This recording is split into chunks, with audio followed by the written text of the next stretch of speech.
Yo, yo, yo. What up, Raider Nation? Welcome in. Another exciting episode of the Raider Ragu Show on the Raider Ragu Network. Check it. It's been a minute since I hollered at y'all. Me and Coop did a couple specials. We was doing the whole entire league and the impact players and whatnot. All right, but now it's time to get back to business. Time to get back to Raider business. You understand what I'm saying? So got to do a little catching up. All right, so first of all, I just came across something that was interesting right now, just as I was about to do this. The Falcons got fined 250 racks for the coach's kid pranking Shedeur Sanders. So I guess that'll shut up all of that happens to a lot of people because something was different about it to where they got fined 250,000. I haven't heard of anybody else pranking somebody on draft day and getting fined 250,000. Matter of fact, I never even heard of anybody getting pranked on draft day until Shedeur. But imagine that. Anyway, so that happened. So since I was been gone, two things we want to talk about. Got a couple different segments we're gonna jump into. All right. First of all, guys, like, share, comment, subscribe, and then go visit our sponsor at shebangboutique.com. All right. Bang.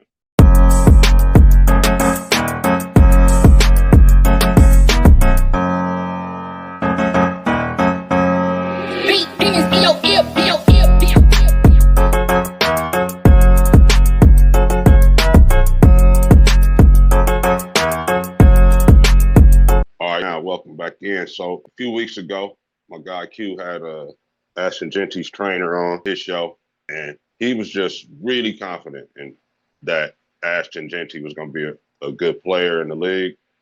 He was basically can't miss because he's going to work at it. You know what I'm saying? If he don't come in with immediate success, he's going to work at it. He's not a quitter. He's a very determined individual, very capable individual. The training with the barefoot is very interesting to me. But also something interesting is with Ashton Genty's trainer, Ronnie Braxton. He's got two kids playing college football, playing big-time college football right now. One plays quarterback at Marshall.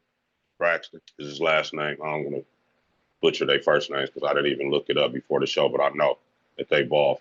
And Ole Miss, the other one played corner at Ole Miss. Last name Braxton. Look them dudes up. So the proof is in the pudding as far as that. I'm concerned because he got two dudes in big-time college football right now, two sons. So he had been working with Genty since high school. So this is his guy. Ronnie Braxton is the trainer for Ashton Genty. He's got two guys playing college football right now. I just thought that was interesting.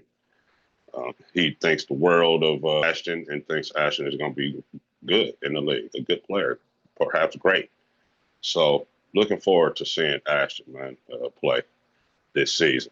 So now, if you had tuned in to the Raider Ragu Network when I was live, I had talked about the players being on the podium at OTAs after football practice. They had Tyreek, Jacoria, Adam Beasley got on there. Adam Butler was on there. But I don't know. Like I said, you guys might have saw me talk about this, but I'm talking about this on my show now.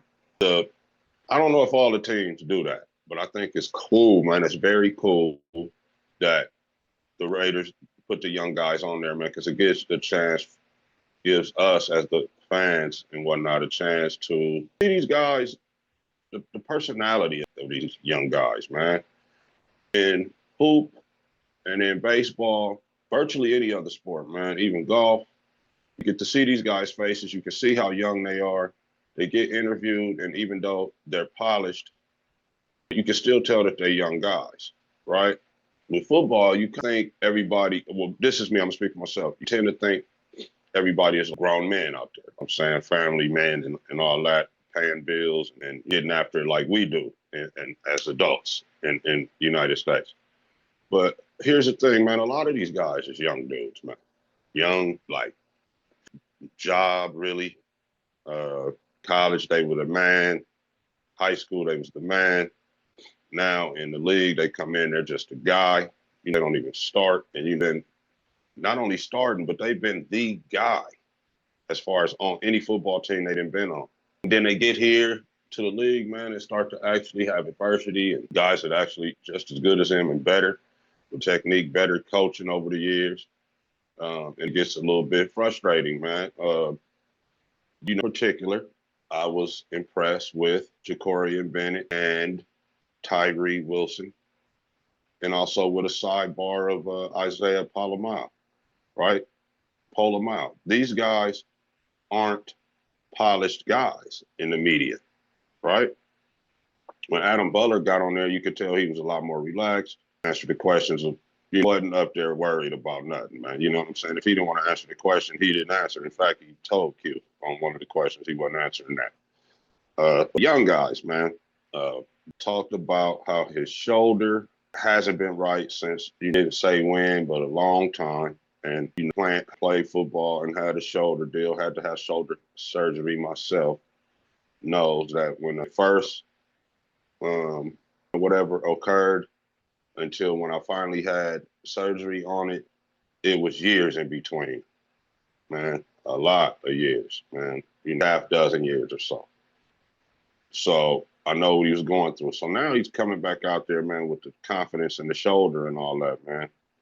And he talked about turning some of those PBUs, the pass breakups, into interceptions, because Pete Carroll is a ball-oriented coach, meaning it's all about the football. That is why everybody's out here. That is why there is a league called the National Football League, because of that appeal, because of the rock. So you have to get your hands on that rock as much as possible. You have to catch that rock, possess that rock, tote that rock as much as possible. Ja'Cory, he got his hand on a lot of balls. He wants to get two hands on them now and secure the catch and the interception, get some turnovers, put the offense in a proper position, right? More turnovers you get, the more opportunity the offense gets to put up points.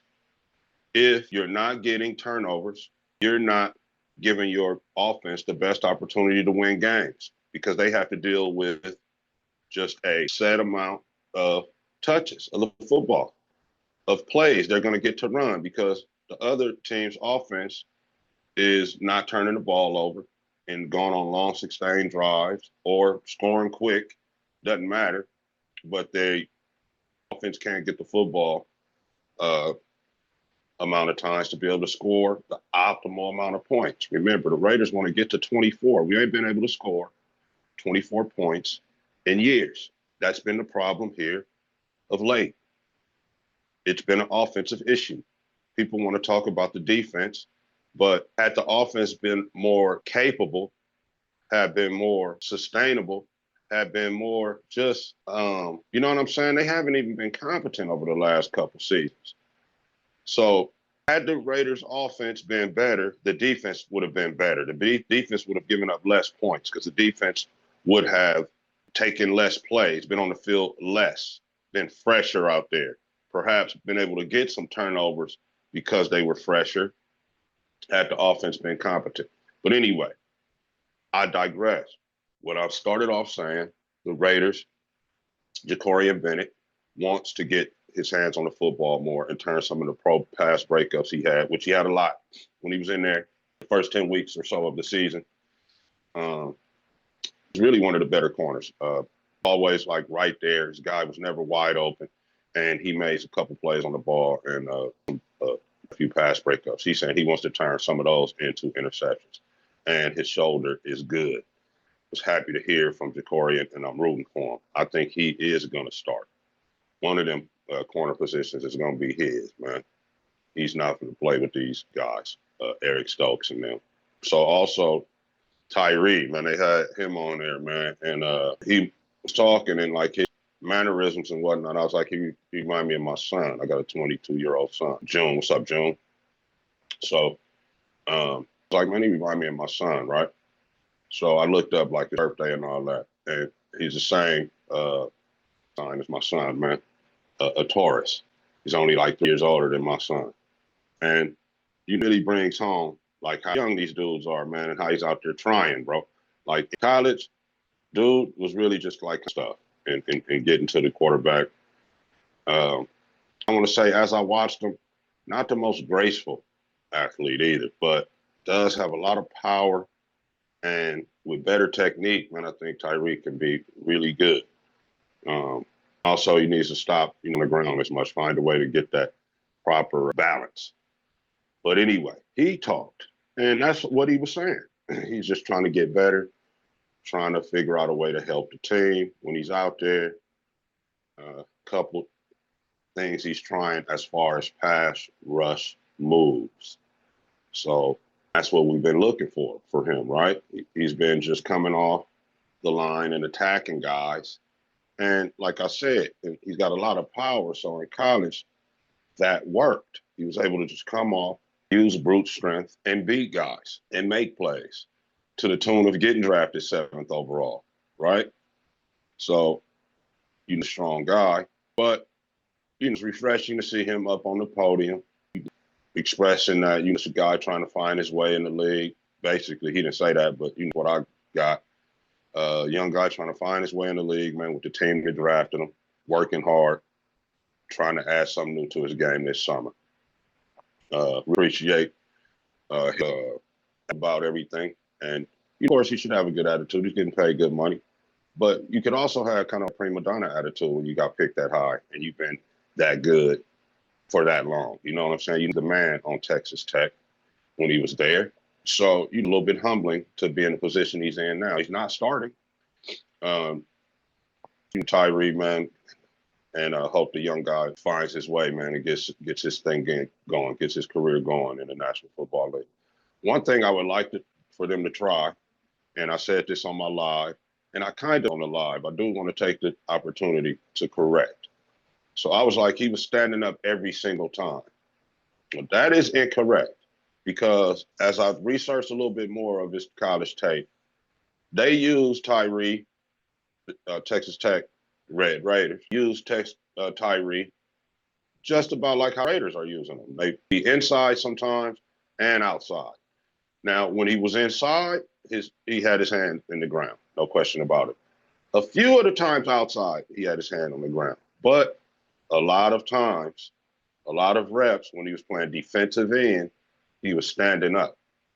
And it just looks like he was more comfortable and can see it better from there. So I would hope that Robbie Leonard and his staff, Coach Pete Carroll, will explore trying to let Tyree stand up a little bit on the edge, especially maybe on the pass. Let's start off on passing. When we think it's you pass and he's in there, Malcolm is not in there. Max, maybe something is not in there or whatever on a passing down, which that would never happen. But let's just say, coming off the blade, let him stand up, man, to see if he's better at getting to the passer that way. Even against the run a little bit. Maybe he can see it better, take on pullers and whatnot, set an edge better if he's standing up. Just something to put on your mind, Robbie. Right? You know what I'm saying, man? I just want to see if that's affecting him or not. Maybe it's not. Won't know unless you guys give it a shot. Okay, real quick, sidebar. For all of the and college football junkies that play the game on Xbox. The College Football 26 just came out this week. Show any clips or nothing on here with the trader like last year. When I did that last year because it was coming back after 10 years. You know what I'm saying? So it was more of a big deal, the hoopla and everything, the gameplay of it. But just wanted to mention, it came out. It looks pretty good. Don't really have any complaints about it so far. Looks like more of a passing game this time around. And that's what they do on those platforms, man. If you guys haven't noticed, I'm going to clue you in. They go heavy run one year, heavy pass one year. They'll go defense one year, right? They flip it around. It's not always the same, man. That's why you don't have the same experience every year on Madden and on college. They put the emphasis on different things each time for each iteration of the game each year. And they kind of like a rotating thing with that. So this year it seems like it's a little more pass oriented and also a little more crowd oriented. The crowds are back, right? It is tough to win on the road. You go play a game on the road and win after the game, you damn near feel like you really played because that's how exhausting and tiring it is. Trying to call audibles, telling the guy 3 times to do something and try to still get the playoff and all that, man, and still win a football game. Kicking, field goal or whatever is crazy with the crowd now. So, yeah, crowd noise is back. And I believe, like Lil Bro was saying, they had the crowds ramped up like this several years ago on one of the games where you really just couldn't do anything, man. And this is what that reminds me of. You barely can get things done on the road. Winning on the road is a big deal in this year's college football. So shout out to all the Madden and college foot heads. Man. I know you guys been up all night and all that type of stuff, balling. Or am I talking about myself? Man, there was a little talk about, I don't know if you guys know, Darren Waller came out of retirement and had his rights traded to the Miami Dolphins. So Darren Waller's back playing football and he plays for Miami. But before that, there was some talk about the Dolphins wanted Michael Mayer, and the next thing I heard was the Raiders had no plans on trading Michael Mayer. And I just want to say, for what he has done up until this point for the Raiders, I would have traded Michael Mayer, man. If Dolphins would have gave me any type of decent offer, third rounder, fourth rounder, perhaps even fifth. If I could have got a third or fourth rounder. If we could have got a third, the Raiders could have got a third or fourth rounder with Michael Mayer from the Miami Dolphins. They should have done it in a heartbeat. The thing is, what has the guy done as a Raider? You ended up to get him in the second round, like it was a big, bold move by Josh McDaniels and Dave Ziegler to pick this guy, leaving some notable players that got picked after him on the table. What has this guy done? Right? Don't let me go through it and name it like I did before. All right, I'm going to go ahead and do that. Rookie year, he showed a little bit of promise, but played like a rookie. Was out there missing blocks, out there getting tattooed when he did catch the ball, and didn't even have that many catches. And then at some point, there was some issue with him saying he wasn't sure if he wanted to play still or something, right? That season, AP took over, and sometime during that year, he had issues saying he didn't really want to play. The next year, last season, he comes in, not a lot of catches, getting tattooed when he does catch it, missing blocks still, and then leaves the team for personal reasons. Nobody still knows what the deal is. So comes back, plays okay, still missing blocks, still getting tattooed. Just hasn't been. You had some decent moments. He had that one catch his first year for touchdown over a guy. That was sweet. But really, man, just has been a bust. At least, at minimum, he's been disappointing. But I got full-on bust. So I don't know what the Raiders was thinking, man. They should have traded him immediately. And you just wanted to touch on that. Pause. And then, anyway, that was the trade that they made, the Ramsey and Jonnu Smith to the Steelers for Minkah. That was crazy. Just want to, as far as NFL news. And it was what also crazy is that deal was done or announced right on the day NBA free agency and all that business was going on. It was supposed to be a straight NBA day, hot off the presses. We're supposed to be listening to Shams, waiting for him to debut stuff all day long. And boom, they pop up with NFL pops out with this news and kind of just hold thunder from the NBA, which was crazy to me. And led me to wonder if Raj told them to just hold off on that deal and NBA like that, like in a kind of like pro leagues kind of beefing, and the NFL showing people who's daddy as far as pro sports go, because it did take over all the NBA news. It was like all people talked about that day was the Ramsey and Jonnu Smith to the Steelers for Minkah Fitzpatrick, which was a crazy trade. I wonder if Minkah is going, not Minkah, but Jalen is about to get at some safety over in Pittsburgh, or is he going to get at the corner? But it was a good trade for the Steelers, I feel like, because they got Jonnu Smith as well, man. They already have Freiermuth over there. Coop and I had some discussions about perhaps upgrading a little bit from Freiermuth. Coop didn't go so far as to say, yeah, but bet you Coop ain't mad at having Jonnu Smith and Freiermuth now to go along with DK Metcalf and Caleb Johnson, the rookie who was in the Heisman running for Iowa last year until, Ashton Genty took over the discussion. But it's still a very capable running back, a big back. So he's going to be starting for the Steelers. They traded Najee. They didn't trade him. They let him go on free agency. He plays for the Chargers now. So you're looking pretty good, man, off that trade, I would say. And I just thought it was interesting, the timing of all that. And if you did that, I know Adam Silver was mad, but they stole all the thunder from the NBA that day. And crazy trade. But anyway, moving on, man. It was interesting on Q's show the other day. He mentioned how many games the Raiders would have advantage at the quarterback. And I ain't going to go through it game by game and stats and really in-depth analyze it, right? I might do an entire show on that where we analyze the whole thing and break it down, man. And really get into when will have the advantage, when will the Raiders have the advantage game by game. But just in general, I kind of agree with where Q was going with it, except he put, in his opinion, he feels like Bo Nix is better than Geno. And I'm sorry, my guy, you're right on. Most of the time, me and you are like, on what we think. Not that you give it down, but I'm just saying, over the last 2 seasons, today is kind of cool. We would a few times on things, but for the most part, man, you're right on it.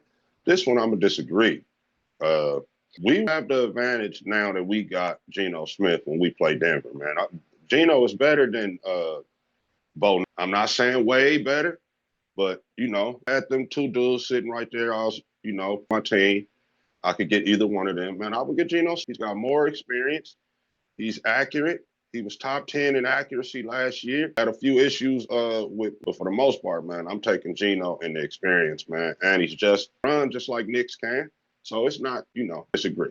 So the way Q had it was 9 games of advantages. I'm saying we got 11, right? Now, like he win, that doesn't mean wins. I don't mean we're going to win 11, even though I did Raiders could win as many as 11, right? When the team had first did their draft and start seeing who was going to be where and who was going to be playing what and the free agents coming in, and we had Geno and all that, I went on ahead and said we could win 10 possibly if the Chiefs ain't tripping off that last game. We perhaps get our 11th victory if they trying to keep Joe Burrow out the playoffs, some scenario like that, right? But I feel like in 11 ball games, the Raiders don't have the advantage at QB. So it's the same ones that Q said, but I'm adding Bo Nix in there, man. That's 11. So the Raiders have a good chance to have a winning record, right? So at least 9 wins, but enough wins to get into the playoffs. But that seems to be the sweet spot for me, man. Somewhere between 9 and 11 wins for these guys. So that's like a win swing in there where we will have to perhaps win a game or 2 that people didn't think we were going to win. And we're going to have to definitely be solid on the games that we're supposed to win and not drop any games that we weren't supposed to lose. You know what I'm saying? Like week New England is huge. We need that one. That's a game that I got counted as a win. We need that one, and it's going to be tough. On the new coach, ties and all that, and that crowd's going to be fired up, that team's going to be fired up, and we don't really know what they're doing, right? We don't have anything to scout. We don't really know what they're doing here because they got everything's new. So it's going to be a tough first game. Some people think it's a laydown. They, pick the Raiders. They only won 3 games last year. But nah, man, this new regime over there, they got that new pride going with him as coach, Vrabel. And that crowd is going to be fired up. And it's just a lot stacked against the Raiders. But I'm glad we got going in there and Coach Carroll and all that with that experience going in there, man. And we could probably pull that one off. We really need it. We need one that I got counted. All right, man. So I'm not going to hold you guys too longer. Just talk about a couple more things. That's how it is, man. You know what I'm saying? It's been a while since I hollered at my people, man. But we have a defensive that we did not draft. We got him in free agency. He's a UDFA. Tank Booker, right? Damn, college Tank Booker at. You guys know. It was, I'll let them talk about him. Anyway, I just want to give some love because he hasn't been a guy that we've been talking about as far as draft picks go, right? But I think he's going to be a guy that helps the Raiders this year. Um, Plays D tackle, right? Rotation. We got the issue with um, Christian Wilkins in this, right? So we're gonna need some all hands on type of approach when it comes to the defensive line. And remember, the year we went to the playoffs, the last year we went in 21, we had an abundance of defensive linemen. You guys remember that. Mayock and Gruden had made a point to go get a bunch of, man, it was probably about 9 of them they had in rotation. I'm talking about Darius Phil and um, uh, Solomon Thomas, all and Butler, who was here now. Crosby was here. They had Ngakwe, I believe, right? Just had guys, man. Had like they had a plethora and ended up bowling well for us, right? We was able to stop people late in games. And if you remember, they went on like a 4-game win to end off that season just to make it into the playoffs. So the last time the Raiders had any modicum of success, man, they had a lot of, right? They had D linemen rotating in and out, man. It was about 8, 9 of them, bro. And now with the development of Jonah, and then we got Tank, we have Tonka, right? All these coming in, mixing in with Adam, Tyree Wilson, Max, Kuntz. We still got Snowden, right? So we starting to solid rotation of defensive linemen, man. So this guy is going to be a guy that helps, right? Booker and Tonka, the 2 rookies. Jonah, who's been developing a lot thanks to Christian Wilkins. He said this. Wilkins might not be available right away. Then we got Adam Beasley, right? Tyree is going to help down there. Then on the edges, we got Max, we got Snowden, we got Kuntz to help out. So that's 8 guys right there, man. Throw in one more guy. We got a nice rotation of 9 and be able to do something, man. So I'm looking forward to Tank Booker contributing and helping. Saw some tape on him, man. He looks like a good, solid, powerful guy in there that we can rotate in and out from the tackle. So just wanted to give Tank a shout out, man. Nobody's talking about him, but Raider Ragu is talking about you, man. So another guy that I think is going to be very interesting, and I talked about Trey Tucker. Happiness Trey Tucker may even be in a cut candidate, as I said, which is I'm just keeping it 1,000, man. Don't be upset with me if you're a Trey Tucker fan. But with Jack Besh coming in, Dante Thornton coming in, the writing is on the wall, bro. And then also this guy, touchdown Tommy Malott, right? They drafted him as a receiver, but he played quarterback for the University of the Grizzlies. For the Grizzlies, right? He was really an athlete, though, when he came there. I think he played a little DB. He played special teams. He played a little receiver. Then he ended up settling in and taking a quarterback position. One of them type of deals where you just put the best athlete that you have at the quarterback, right? This guy has good size. He's like 3'6'4", 3'9", bro. This dude is fast, right? He gets into the open field, he's gone, right? People been talking Julian Edelman. I think he's going to be a little liver than that. But if that's his, I ain't gonna say, if that's his like mid-level of Edelman, take that. And him being a quarterback, now I'm thinking gadget plays, right? We got this guy in here running a little op. We got this guy in here chunking passes off the pitch. You got Kelly can get creative with this guy in the game. You never know what's gonna happen with a guy like this in the game. And then Myers played a little quarterback. So now we got a lot of little wrinkles, man, to this offense that we can do with touchdown Tommy, Myers, Bowers, Genty, Besh, Tucker. But this guy is another guy that has added to the mix, make it a little tougher for Trey to battle for time. So as I said on my live, Trey, you better get with Geno.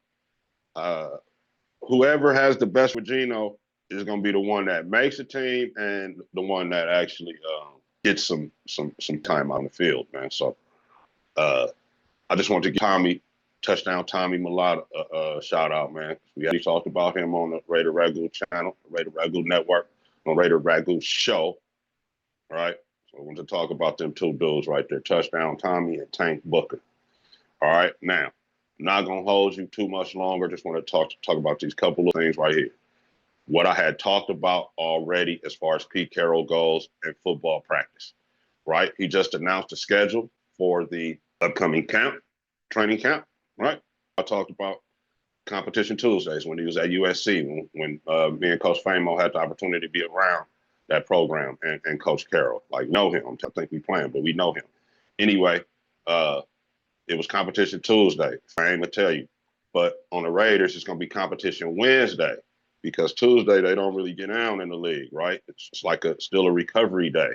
Practice on Wednesday and Thursday in the league once the season. So camp, they're gonna chat and have competition Wednesdays. Now it might fall on different days in camp because they just gonna be camp and rotating the days. So competition Wednesday might actually be on a Monday or a Friday or something like that. But this is how he goes about doing his thing, man. Pete Carroll, this is his program right here. So competition Wednesday. Let me go back over Tuesday. All right, so that shows you the emphasis on taking the ball away from the opponent, man. The Raiders haven't had that in the past. There is a significant ramping up of the on taking away the football. There was a stat that Coach Carroll mentioned that they had well over 1,000 attempts at the football, at trying to take the ball away. They record that in practice, they count it, and they live off of it. They go by, they try to every day, right? They want to be going for the football all the time. They want to be making secure tackles, yeah, but they want to be going to football every single time. The Raiders have been notoriously on the bottom of the league when it comes to turnover ratio, which turnover ratio is one of the biggest indicators of success in the league. Playoff teams, winning teams, all win the playoff. Which means they take the ball away from the opponent more times than the opponent takes it away from them, period. If you don't do that, you will not win. You will not be successful. You will not make the playoffs. You will not have any opportunity to win any Super Bowls. So I think it's great that he's emphasizing turning the ball over, that we haven't had that. And I think you will see this season that the emphasis on it makes a difference. And that is why we will have more turnovers than we have in the past. I know that's not saying a lot because if we could just get one more, I think we only had like 15 total. So we get 16. That would be, or no, I think we only had 11 total. So we get 12. You know what I'm saying? That would be a big deal. But I'm looking to get like 20 fumbles and interceptions. In a 17-game season, I'm looking for at least 20 because of the emphasis. Hopefully more. Competition Wednesday. That's when guys that are down on the depth chart get an opportunity to come out and compete and show the coaches why they should get more playing time or why they should be the starter. This is also, on the flip side of that, the day that the starter puts down the demo as to, no, sir, this is why you the backup and this is why I'm the starter. So the starter's got to compete. The backup's got to compete. It's competition Wednesday, right? You can get your playing time could be on the line. Your livelihood could be on the line, right? You can mess around and get waived if they find out a dude that's making way less than you, right? It can do what you're doing. So this is a sense of urgency day that Coach Pete Carroll creates. It's a sense of urgency. I got to keep my spot so I can keep my money and my livelihood. This guy, I got to take this spot from this dude because I want the money. I want the glory, and I want to be able to take care of my family for years to come and the recognition and everything that goes along with it. I want that. I need that. This is what your backup is saying. So that's how much fire you got to have as a starter to keep your job. So and then what happens? Iron sharpens iron situation. It shows as a product on the field of excellence, which that is a saying in the Raider Nation and Raider lore throughout the years, a commitment to excellence. This is how you get there with things like competition Wednesdays, man, where everybody's position is on the line. You got to come out here and play your absolute hardest. And then that'll translate to the field, better product on the field. And then no repeat Fridays, right? So this means a few things, right? This is the put up or shut up day, right? On this day, it's live football. It is no, oh, my bad, let's do it over. It's live with your F ups, right? If you effed up, we got to live with that. Just like in the game, we can't repeat. We got to move on to the next thing. So we don't want you out there repeating mistakes because we're not repeating any plays to be able to reteach you anything. This is put up or shut up. These days are the days where you take everything you didn't learn and put it all together with no mistakes, right? No repeat Friday. We're not saying things twice. We're not running things twice. We just observing who making the same mistakes and who's not, who's getting better, who's not, and it's straight live, fast, quick, quick, quick. We're game. No repeat Fridays, man. You put that all together, man. The turnovers, the competition, and the reps of we not making going on no mistakes. We locking in. We concentrating on not messing up and getting things done one time without repeating and making mistakes. This is how the team gets focused, man. This is PD's program, bro. This is how we're gonna be better, Raider Nation. So I just want to share all that with you guys, man. Like I didn't get out of here, but like I always say, just baby and peace.